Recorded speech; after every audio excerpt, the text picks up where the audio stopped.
Well, good afternoon, everybody. It is all right. I've just eaten some natural licorice. So if I've got black in between my teeth, it's not because I don't brush them. I do.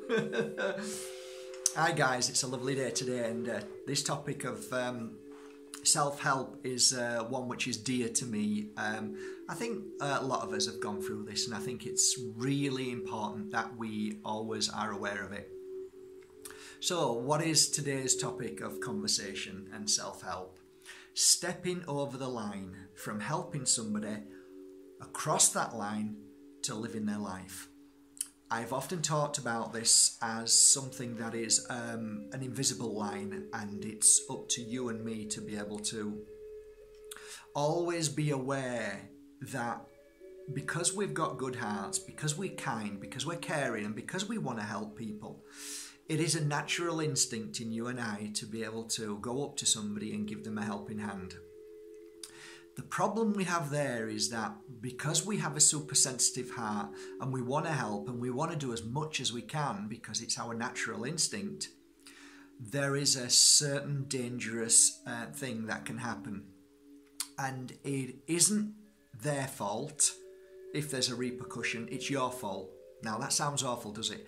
How could I possibly do something for somebody, right?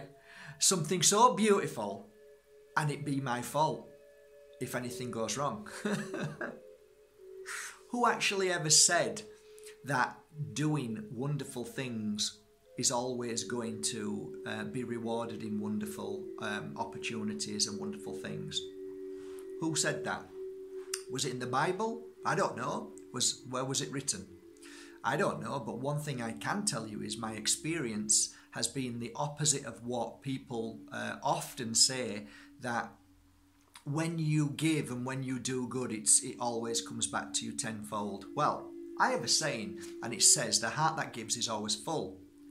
And that is true, because your heart is always full if you're a giver.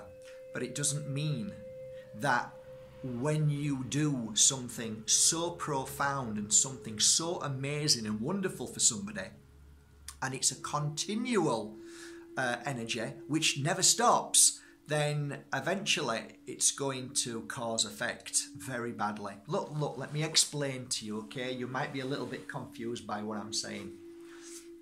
A long time ago, this has happened loads of times to me, by the way, okay? It took me a while to figure it out. A long time ago, I met a lady who couldn't walk up the stairs properly, and I gave her a hand. And then next thing I found out, she lives very close to me because we got talking, and I felt very sorry for her because her family wasn't anywhere here. She was on her own.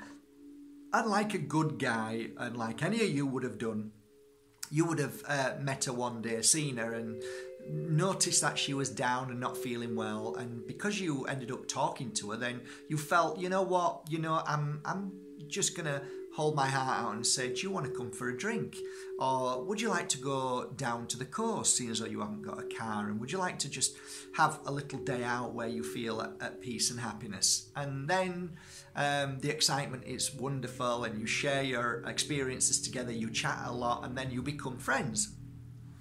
And then the next thing is, would you like to come over for dinner and join the family? And then it's reciprocated, and you go to their house, and then all of a sudden you realise that they can't do too much because they're not very well. So you offer to clean up, then you offer to wash the dishes, and then you offer to take them out again, and then you offer to wash their clothes, and then you offer, and then you offer, and then you offer, and then you offer, and you carry on, and you carry on. And then eventually, this is what normally happens. Not always, but a lot of the time.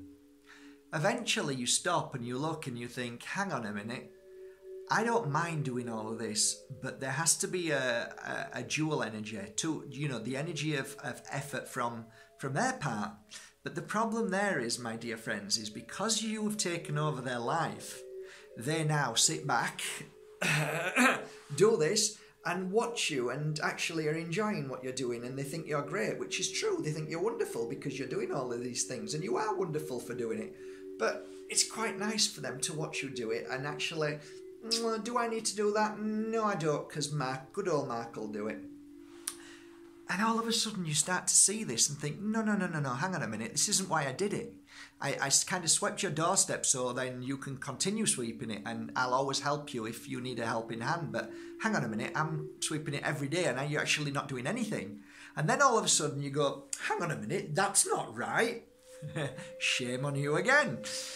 You did it because you wanted to do it, not because you expected her to continue what you're doing. So again, it's all to do with expectation as well.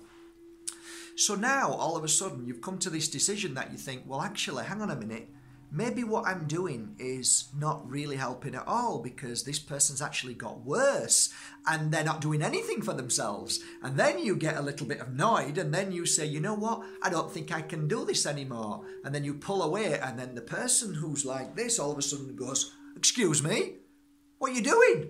And you go, what do you mean, what am I doing? I'm not doing this anymore. Yes, you are. You've been doing it that long. You should do it all the time. And I want you to do it. And you continue to do it. And you go, no. And then you say, right, you're gonna pay for that. You see, this is how it works. This is the stepping over the line between helping somebody and living their life. And my God, my dear friends, have I stepped over many people's lines to live their life. And I did it from a pure heart and a good heart, but it always came back and slapped me in my face. And actually, it is the most dangerous thing we can do at times, because not only do we halt their journey and their path from actually doing what they need to do, but you actually create something very bad at the end of it, because their fear, their worry now that they have to get up and do it is 1,000-fold. So there is a message today, and that message is very plain and simple. You are amazing, you are beautiful, you are kind, you are caring, and you should never stop helping people. But you must be aware of that line that you never step over, and you should always watch for the signs when they stop doing things and they stop appreciating what you're doing, because it becomes natural, and it's just a natural thing that you do every day, and then they just take you for granted. It isn't their fault. It's your fault. And you'll turn around and say, no, it's their fault. They should know that, because I wouldn't do that. It isn't, honestly. It does happen to all of us. We take advantage without even realising sometimes, guys, and we don't even mean it. So I realised that all the pain and suffering for the 5 years that this lady gave to me after I pulled away from her was my lesson, because that's the bigger picture. The bigger picture is it's just a lesson, and it's nothing more, nothing less, and I had to grow stronger from that, and I did. Yay! And now I don't step over anybody's line. Never! So I'll help as much as I can, but I know when to stop now. Thus, I conquered my path and that journey and that special, very important challenge I needed to conquer in my life while I was here. I hope this means something to you guys. Never, ever, ever stop loving. Never, ever stop caring. Never, ever stop helping a lady who can't do things in need. Always carry somebody's bags if they're struggling at the shopping centre. Always go around and be a caring ear for somebody. Always do the best you can. But just with one little thing that you should always bear in mind. Never step over that line and live their life, because they will rely on you and it can backfire. So I hope this serves you well. I hope you don't think I'm a mean, grumpy old fart because it's now Christmas and I'm saying humbug. I'm not. I think this is a beautiful time to make an effort and to help as many people as you can. And if you see somebody on the streets, you know, just go and buy a nice sandwich for them, a cup of tea, sit down and first of all ask them if it's okay if you can sit with them, and if they're okay, and give them 5 or 10 minutes. You'll be surprised how many beautiful people who have to live on the streets now, which is the most heartbreaking thing for me to see when I go to Brighton. What amazing people they are, and what stories they tell about how they got there, and how, you know, how sad this morning that I had to hear the Richie Allen show, and Richie telling us that now in the UK we've got 20% of people, children and adults, below the poverty line. Isn't that heartbreaking? Anyway, I don't want to talk about politics, but suffice to say, I'll leave you on this note, dear friends. I dream of a world without politics.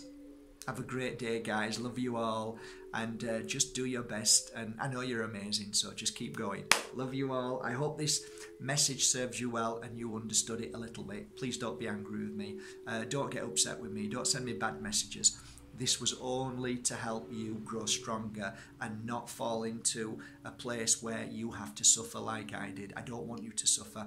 I want you to give with all your heart, but always remember, just be aware of that line, the invisible line that sometimes we cross and we end up living their life. Love you all. Thank you for subscribing to Mark Bayerski YouTube channel. Take care.